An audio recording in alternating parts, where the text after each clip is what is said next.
Hello, everyone. How are ya? Letting this system get itself set up, making sure that the stream is running smoothly right now. Yep, we should be running smooth. To everybody that's watching me on TikTok, I am back. I have, I've been barred from TikTok, but now I'm back. Hello. So very excited to be here. I believe everything is up and running smoothly. Thank goodness. All right.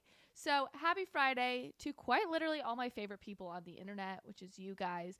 I hope your week is going great. And we're already to the end. The work week is done. We're so happy.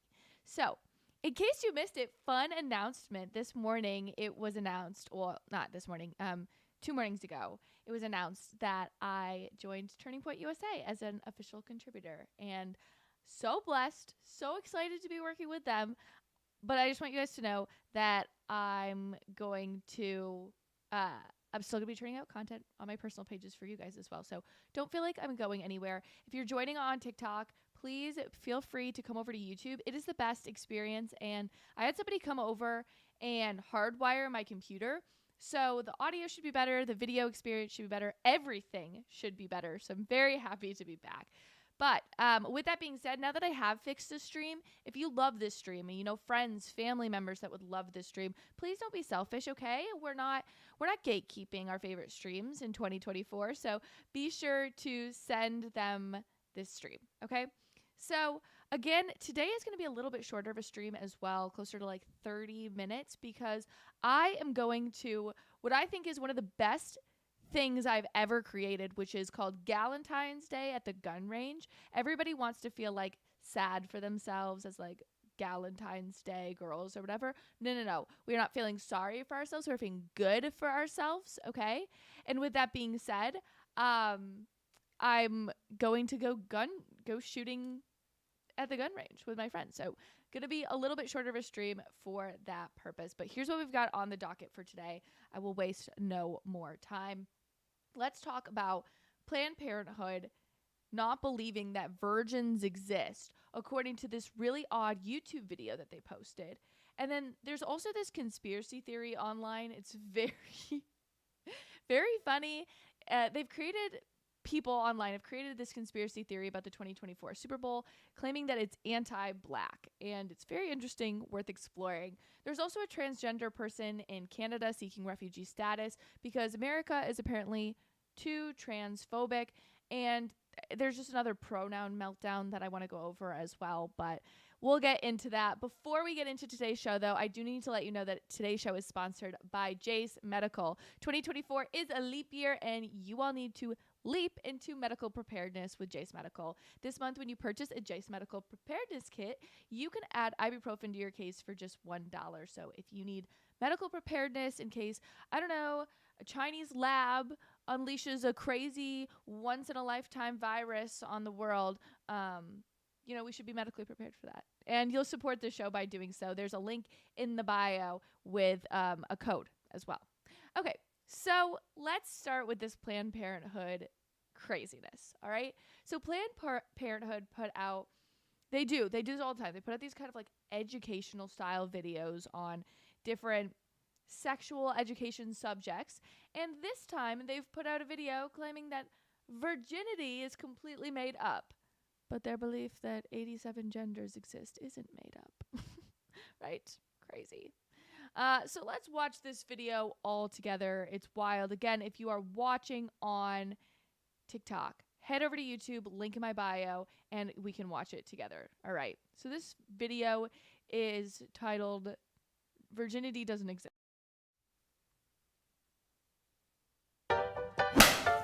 Virginity.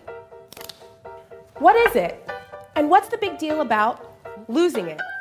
Let me cut to the chase. Virginity is a completely made-up concept. It's a term that was created simply to control and shame people, mainly women. A virgin is someone who's never had sex, but it's not as simple. Let's stop there. So virginity, according to this video, is made up, okay?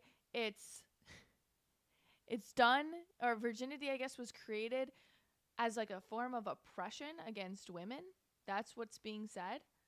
I don't know about that. Again, if you're on TikTok and you're watching this, head over to YouTube if you want to see the videos with me. TikTok will not give me a stream code because naturally I've been banned too many times from this platform. So, with that being said, if you'd like to watch the videos with me, head on over to YouTube. So, I guess the idea is that virginity is fake. I don't really get where that comes from, but let's keep watching. Simple as it seems. For one thing, medically, virginity isn't a real thing. In some cultures, people place a lot of importance on the hymen, a thin, fleshy tissue located at the opening of your vagina, as a marker of virginity. But the stat— Wait, what? They're getting like scientific about virginity in order to make a point that virginity may or may not exist in certain cultures and societies. Confused about that. Red Force in the comments saying it's completely made up, but then they explain exactly what it is. It's so true. They're like, oh, virginity doesn't exist, but also this is what virginity is. I think it's so funny. It's just ridiculous the way these people think. But let's hear out what else they have to say. of your hymen doesn't actually mean anything. That's because having penis and vagina sex is not the only way a hymen can stretch open. It can happen by putting something in your vagina like a tampon or a finger, riding a bike, or doing sports. Oh my gosh. Okay. This is graphic. I was not well, I guess I should have expected it because it's Planned Parenthood, but they are arguing that virginity is fake.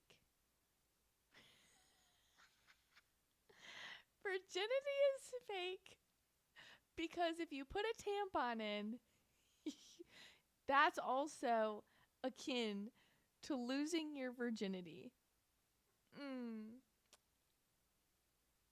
I don't There's some points where I can't even commentate on some things because they're so stupid, right? There are some things worth commenting on because it's like, oh, this deserves an explanation. This, I don't know if this deserves an explanation because you are getting taught, like, the whole setup of this video is inside of a classroom. So you're being told by the video, you should take this seriously, right? This should be something that you're actually learning, right? It's actual facts. It's not. It's just someone's opinion, right? And they're saying virginity doesn't stem from the act of sex. Virginity is tantamount to putting something inside of you if you're a woman. Confused on that. Jared, I see your comment. What about the Super Bowl? We will be getting to that very soon after this video, so stick around. But right now we're discussing Planned Parenthood. If you guys are just tuning in, Planned Parenthood puts out this crazy sex ed video saying that virginity is fake because if you put a tampon inside, you might also... Oh. I'm sure you guys can hear my dog barking. We must have gotten a package delivered, whatever. So anyway, they're claiming that virginity is fake. John, I see you saying in the comments, what spiked Kool-Aid is she drinking here? Virginity does exist. Absolutely. And it's not like made up by the patriarchy, right? What is the point of saying that it doesn't exist? I'm a little lost on that. Let's keep watching. You can't tell if someone's had sex by the way their hymen looks or feels. Another reason the idea of virginity is complete nonsense is that sex means different things to different people. Generally speaking— Wait, so then she says, let me go back. I want to read that for myself.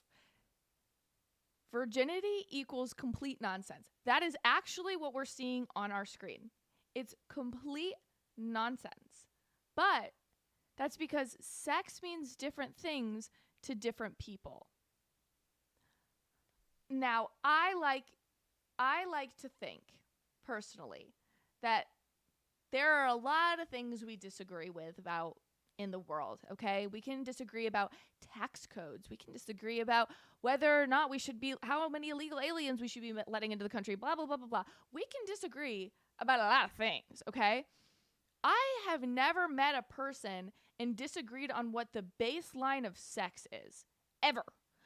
I can disagree with the baseline of what biological sex is, but the act of sex, I am lost on how we don't all agree on that. We are so divided as Americans if we can't agree that, for better lack of a word, putting lime in a coconut and shaking it up is not sex. Like, it's not meaning a different thing to different people, okay?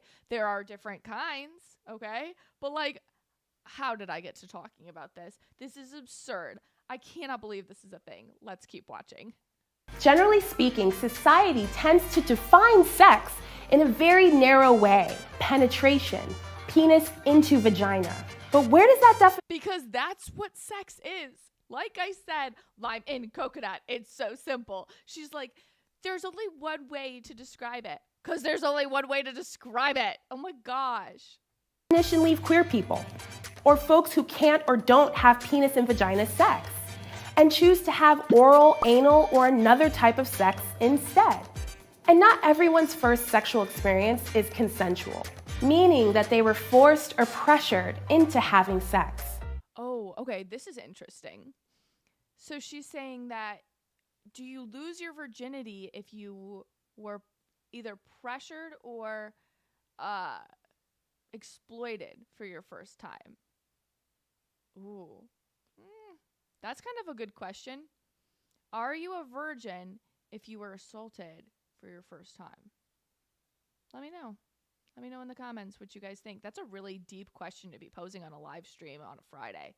But I didn't bring it up. Planned Parenthood did. Let me know in the comments what your thoughts are. But I don't technically think it is, because I'm seeing in the comments it's a physical thing, right? It's the act, and it's so sad, but like, it's true, right? And once it happens, it happens. There's not really too much you can do about that. All right, let's watch a little bit more. I'm not gonna lie, I'm getting a little bored by this crazy lady because she's crazy, and she's probably talking about virginity because she still hasn't lost hers. Oops, I said it. There is also a double standard on who carries the burden of virginity. Society puts pressure on men for not having sex at the exact same time they shame women for having it. Make it make sense. Either way, shame has no place in someone's personal decisions about sex. Okay, so I'm and talking about this crazy virginity video early, because what she's saying is that what she's trying to say is that shame has no place in sex, and that's fine. You can make that argument. I personally don't agree, nor do I care. But to say that virginity doesn't exist because we need to not make it kind of like a goal is silly, okay?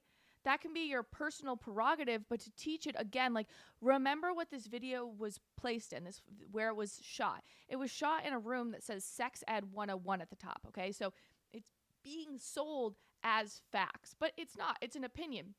Just like teaching children that abstinence is the best way, or wait until you get married. Like, I personally think that's the best way, but at the same time, like, it's an opinion. And the fact that it's being taught as fact, it's very irritating, right? Let me know. Sound off in the comments about that. Okay, now I want to get to arguably the best video I've seen in such a long time, because it's funny. Like, it's genuinely funny, and I don't get to see these very often. So there is this conspiracy theory. Okay, we'll say this. There's a conspiracy theory going on that the NFL is scripted. We've all heard this.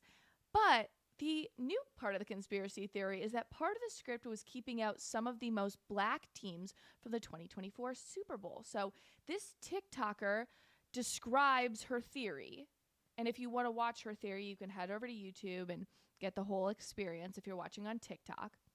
So this TikToker describes her theory, and as a heads up, she's going to reference some really niche pop culture references at the beginning about Megan Thee Stallion, Nicki Minaj. Just kind of ignore that part. We're going to get to the bread and butter of like what her opinion is, okay?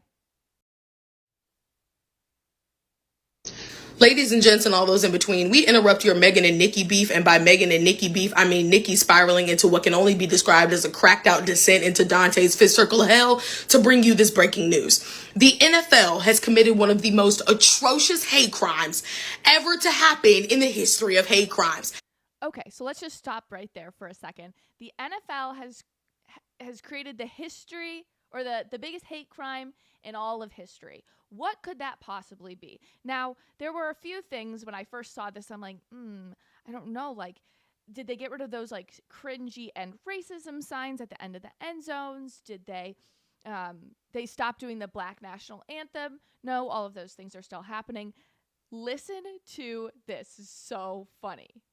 How do I know? I'm Black. I grew up in the South and I'm Black. I know a hate crime when I see one, and this is one. What was the hate crime they committed, you ask? I will tell you. We could have had the blackest black Super Bowl ever to happen to Black America. The Detroit Negroes and the Baltimore Negroes coming together. Okay, so she's saying she wanted to see the Detroit Ravens and the Baltimore Ravens and the Detroit Lions play each other in the Super Bowl. And the ongoing joke of this year is that everything has been scripted. The NFL is scripted. There's this theory that there's logos, that the NFL will create a logo months in advance. And the colors the last 2 years have matched up exactly to the teams that have made it to the Super Bowl. So the ongoing theory this year was that the San Francisco 49ers and the Baltimore Ravens were going to play in the Super Bowl. But then the Kansas City Chiefs made it to the semifinals. And if you don't know anything about football or why this is relevant, Taylor Swift's boyfriend plays for the Kansas City Chiefs. That's how he's known in the cultural crazy circles, right? And so everybody was saying that the NFL scripted this so that Taylor Swift could be in the Super Bowl, okay? So you've seen this conspiracy theory going around. And then there's also this conspiracy theory that the 49ers were going in. And let me just say, guys, I am a Detroit Lions fan. Like, I love the Lions. And I will admit wholeheartedly, they just didn't play football in the second half. This was not a conspiracy theory. This was not being anti-Black. The Ravens and the Lions blew it. They blew chunks. There's more of an argument that there was scripting going on with making sure that Taylor Swift was in the Super Bowl. But I do not think that there is any reason, any excuse to say that the Lions were supposed to be in the Super Bowl, or that the NFL scripted against this because the Lions have a Black fan base. What the heck? Let's keep watching this video. Together in a Hennessy-filled harmony with Usher as the Avatar halftime performer during Black History Month. And now I have to sit here and watch 3.5 hours of Kermit the Frog go back and forth with Beaker from the motherfucking Muppets with 14 different Taylor Swift ads in the middle. Okay, so I believe when she's talking about Beaker and the Muppets and stuff, she's saying that because the San Francisco 49ers have predominantly white players. Their biggest players are like Christian McCaffrey and Brock Purdy, and they're white. And the biggest players on the Chiefs are Patrick Mahomes, who's mixed, and Travis Kelce, who's white. So it's just too white of a Super Bowl. And my response to that is, in what world is the NFL not Black enough for people? I don't understand how it's anti-Black. The NFL in and of itself would not exist in modern day America to the insane ability without Black people. Like, I'm lost on how any team can go and you can say that this is like anti-Black. It's not anti-Black. Like, there's plenty of Black people in the Super Bowl.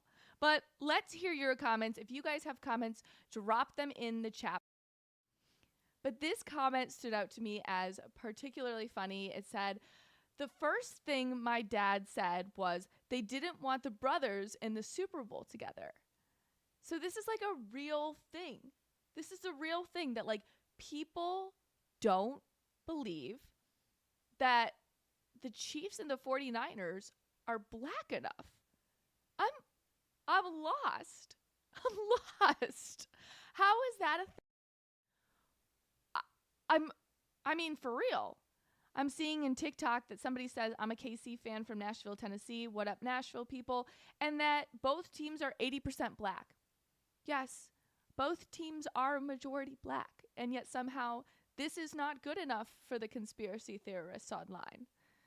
There was another comment that stood out as particularly funny to me. Or like, not funny, but like indicative of what's going on. This one says, we literally can never have nothing, bro. And someone else said, yeah, they knew what they were doing. Like, people really genuinely, wholeheartedly believe that the NFL is out to get black people. And I say all to say this. I want to pull up this article because I had watched this video and I was on Newsmax the other day talking about how I know that this has been a ploy. This watching or playing the black national anthem, performing it. This has been a ploy since 2020 as part of the whole racial justice movement. But if we really do follow the conspiracy theory, do we think that Roger Goodell is pushing this black national anthem to appease black people because he scripted a Chiefs win? Hear me out. So this is the article, okay? It says black national anthem to be performed at Super Bowl, whatever number this is, because I don't read Roman numerals because I'm stupid. And it says stirs debate on social media, okay? So the black national anthem has been played at the Super Bowl since 2020. And my ongoing theory was Roger Goodell, was he pushing this to appease black people since he scripted the Chiefs to win, guys? Let me know your thoughts in the comment. But while I'm saying that, my whole premise of it was now is the year, right? Now is the year we're seeing paring back of these crazy woke DEI initiatives, right? Oh, I'm seeing somebody says it's Super Bowl 58. I got it. Okay, so Super Bowl 58. This year, Super Bowl 58 would be the year to pare back these diversity, equity, and inclusion standards, right? Because everybody's doing it. Companies are doing it, everything. So if you want to get rid of like kind of the crazy woke things, like for instance, the black national anthem, then this would be the year to get rid of it. But the argument is that Roger Goodell, he knew what he was doing when he scripted this, which is crazy. And so, you know, he went about this and made sure that this kept going. Let me know your thoughts in the comments. I think it's a little absurd. And while you're commenting, I do want to show you one more video, the whole NFL scripting thing, just to point out kind of the transanity of what's going on in the NFL. And I need to let you know, I need to preface this by saying that this video is obviously satire, but it perfectly points out how annoying the NFL has become about faux social justice. So let's watch this. It's pretty freaking funny, you guys. I was kind of losing my mind watching it. Can someone help me figure out if this year's Super Bowl is going to be one of those games where racism is banned in the end zones or not? Like at this game, Rams, there were like no racism in our end zone today. Same with the Chiefs in this game. But this aerial shot of the Vegas field doesn't have the no racism allowed signs. So does that mean it is allowed?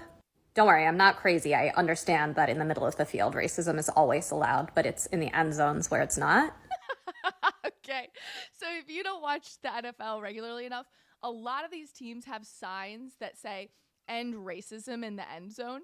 And my fiance and I crack this joke all the time where I'll be like, oh my gosh, I saw that the NFL wants me to end racism.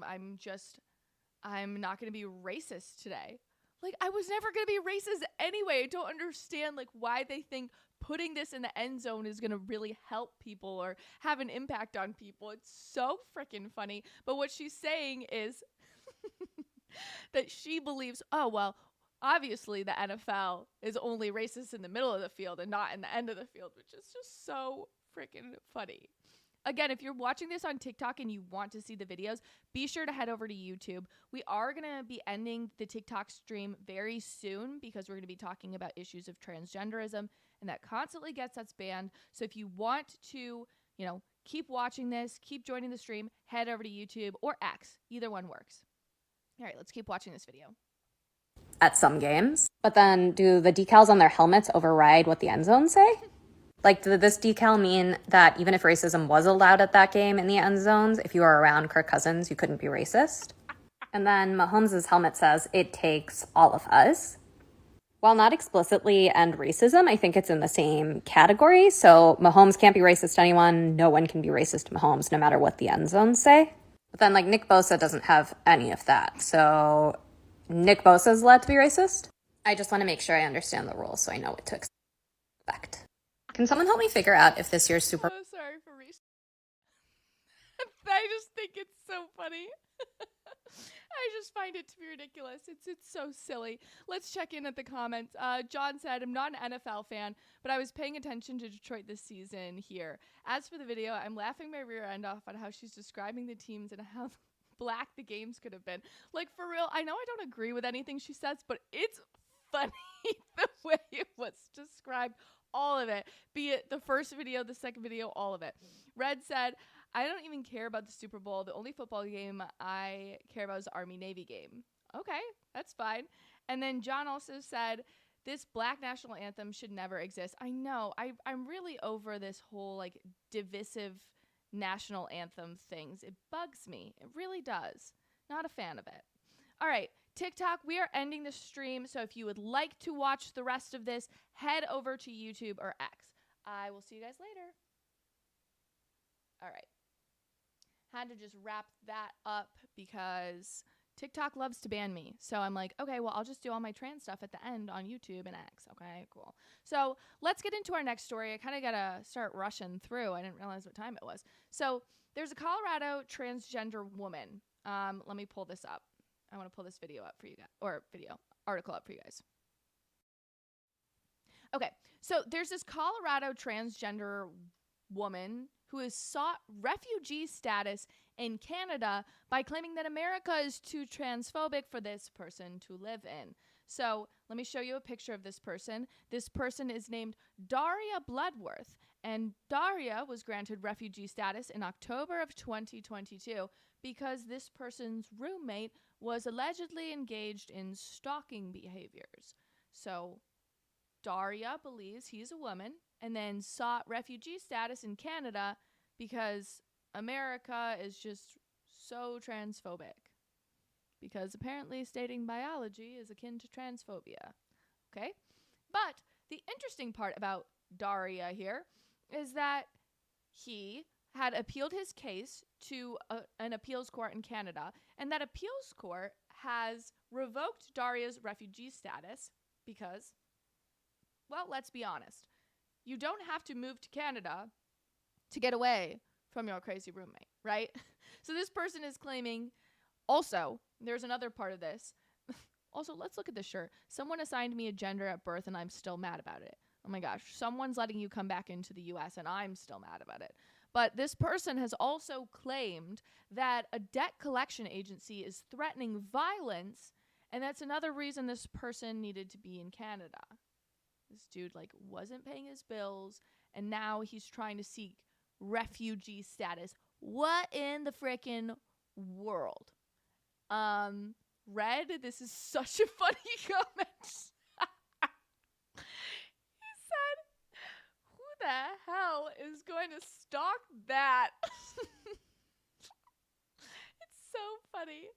So there's one part of this article. Give me a second to find it. It's so funny. So somebody said, this is like the appeals, or the person that's working with Daria Bloodworth, this transgender person. The court was asking, well, why couldn't you just relocate to a more liberal area like New York City? Even though this person's in Colorado, it's not like they're in like a red state. They're not in Texas, okay? And this person said that that this transgender person couldn't relocate to a more liberal area like New York City. It's not an option because of this transgender person's financial status. Yeah, but you vote for this. But you're in favor of these liberal policies that make it so expensive to live. So I'm so confused. You vote for this, and then you want to turn all the red, inexpensive areas into a transgender haven. It doesn't work like that. It don't work like that. Oh my gosh. It's so annoying. Like, please. And who are you fooling? Who you fooling? I don't know who you're fooling. I know you're a man, okay? I know it. I can just see it. These people are crazy. Canada, you're supposed to be like the woo-woo land of queerness. Why are you sending this person back? Keep them. Ugh, maybe that's a little mean, but like, come on. And while we're talking about all of this, I do want to show you one other video of like some other crazy transgender meltdown thing before we go. But I do just want to let you know, if you like stories like the transgender person going and seeking refugee status in Canada, we've talked about this actually all week. They're crazy stories. They're called underreported stories. And you can get underreported stories in your inbox every Monday to Thursday when you subscribe to my Substack. It's linked below. You can always get short versions for free on Instagram and TikTok. But this way you'll get full episodes in your inbox, deeper thoughts, just everything like that will be sent to you, as well as you'll just get the Underreported Stories podcast sent right to your email inbox. But again, you can always subscribe on Apple and Spotify. Okay, so before we finish this up, I want to show you guys this absolute pronoun meltdown that I saw.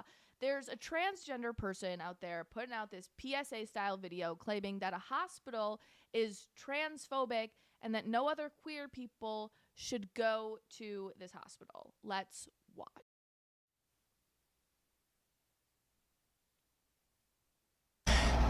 So, today I went to go to an appointment, a checkup, whatever.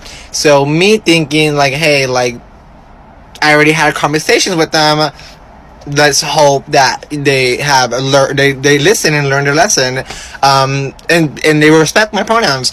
I go in today, and literally, I was getting served from the fucking minute I walked in, and I was like, girl. You're not getting stared at because you look hot. Let's just establish that from the get-go. I was like, what do you mean, baby? I was like, it's ma'am. Like, it's ma'am. Please refer me as ma'am. That are my pronouns. This Wait. Ma'am can be pronouns now? I thought it was like she, her, they, them. What? Okay. motherfucker had the audacity to be like, yes, sir.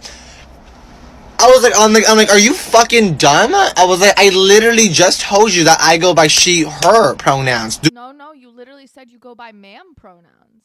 Ma'am and ma'am self. I'm cracking myself up over here. I'm so confused. Okay. All right. So, well, you look like a dude. So, and I don't say this stuff because I want to like commentate. These people put themselves out there for criticism. So, all right. Not call me sir.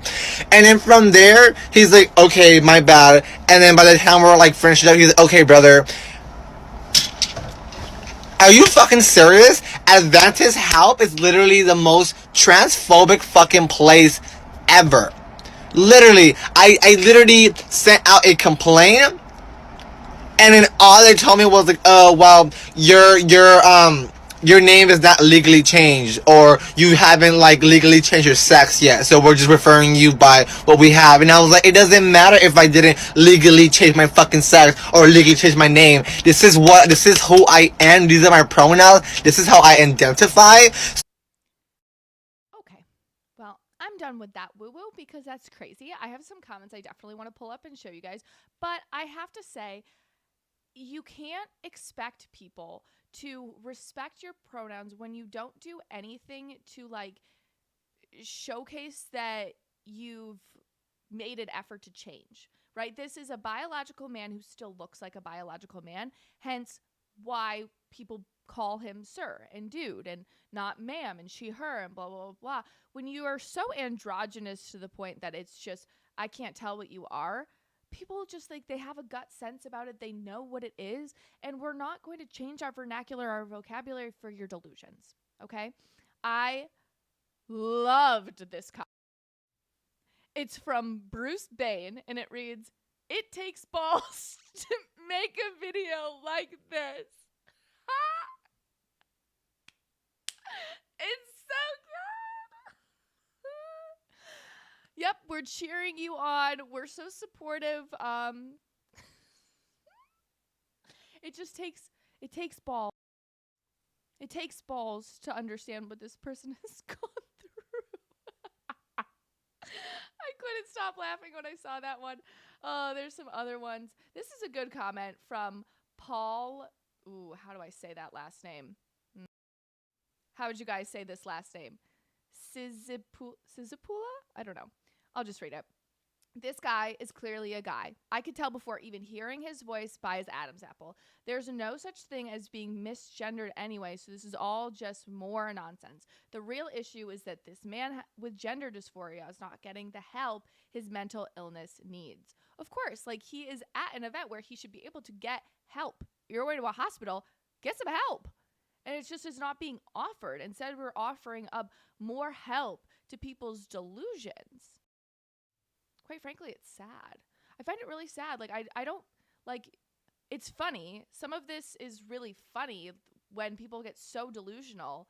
But at the same time, like, you have to recognize, and I definitely do recognize, I don't always show it, but I do recognize that, like, this is a mental illness and people are going through and they're putting it out right there front and center for all of us to see. And it's painful to watch at the end of the day, right?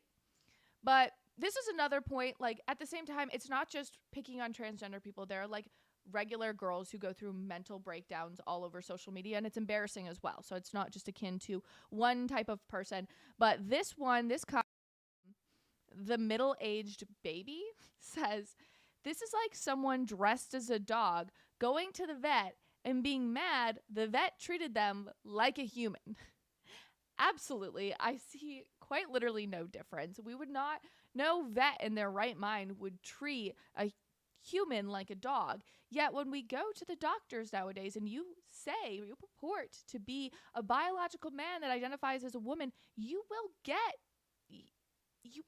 feedback and pushback, you will get feedback and no pushback that is how you should be treated. But that's not how we should treat people, right? We should treat them in the best way possible. We should do no harm. That's what doctors are here to do, and that's been completely lost. Okay, I want to end on one more comment before we wrap this up. This is Craig Tedder. It reads, "I feel you, girl. I keep getting escorted out of the hospital where I'm just trying to save lives. I keep telling them I identify as a physician and these patients need my help. They don't respect my true self. God.